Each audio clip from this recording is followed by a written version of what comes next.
Télématin continue en pleine forme avec Vitarmonil, plantes et vitamines.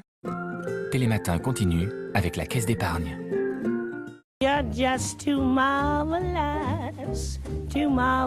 for words, like glorious, glamorous, and that old... L'actualité littéraire au programme aujourd'hui, le 30e salon du livre jeunesse de Montreuil. On y tient beaucoup et on vous en parle chaque année avec Olivia, mais d'abord un ouvrage pour les grands qui lance la saison des beaux livres de Noël. Il va y en avoir, plus ou moins cher d'ailleurs. Celui-ci concerne qui ? Plus ou moins bien. Il y a beaucoup, vous savez, de ce qu'on appelle aujourd'hui les table books, avec des belles images, mais que des belles images. Moi, j'aime pas trop. C'est comme une belle fille ou un beau garçon qui n'aurait pas de conversation. Moi, j'aime les beaux livres quand ça raconte une histoire. Et c'est pour ça que j'adore ces Bretons qui sont publiés chez Michel Lafon. Le sous-titre, c'est L'esprit valeureux et l'âme fière, parce que c'est un livre qui raconte une histoire, celle des Bretons entre 1870 et 1970. Comment les Bretons se sont construits, reconstruits, développés. Alors il y a plein de choses que j'ai appris.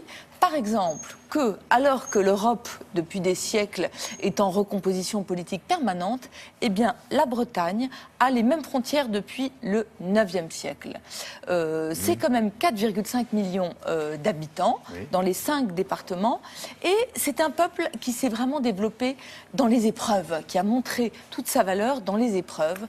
Et notamment, moi j'ai beaucoup aimé le chapitre sur la Deuxième Guerre mondiale, parce que les Bretons sont les premiers qui répondent à l'appel du général de Gaulle. L'île de Saint. L'île de Saint, presque tous les hommes valides qui s'engagent. Et d'ailleurs, je ne savais pas que le général de Gaulle, quand il fait une première revue de troupes, et quand il voit tous les Bretons, dit « Je ne savais pas que l'île de Saint était un quart des Français ». Et effectivement, un quart quand même des Français qui se sont engagés dans la France libre sont des Bretons. Les grands colonels de la Résistance, le colonel Rolles Tanguy ou Rémy, sont des Bretons. Beaucoup de gens de Douarnenez ou de Brest, des endroits qui me sont chers. Tout ça est très bien retracé. Vous savez, c'est comme les livres d'aujourd'hui où vous avez des facsimilés de documents de l'époque. Vous avez notamment des photos de Brest après la libération, qui vraiment, une ville a été énormément bombardée. Les photos sont impressionnantes. Je trouve que ce qui est bien dans ce livre, c'est que c'est un livre pas uniquement folklorique.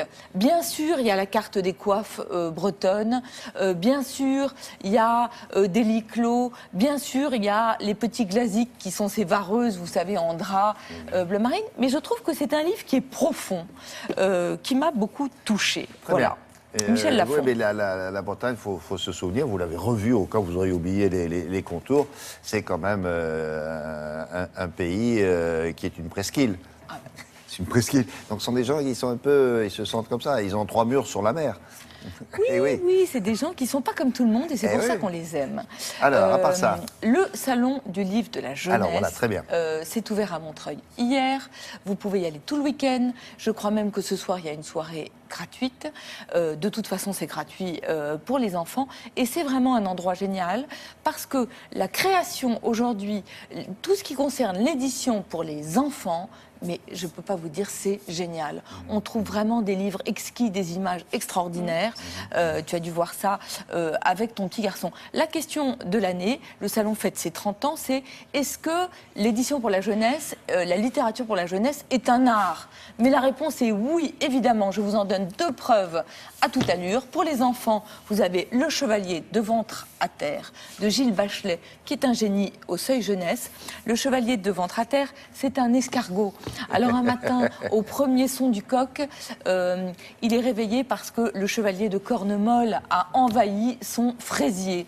Seulement, c'est un escargot. Alors avant de partir combattre, il doit embrasser ses enfants, embrasser sa femme, envoyer des messages. Prendre un bain.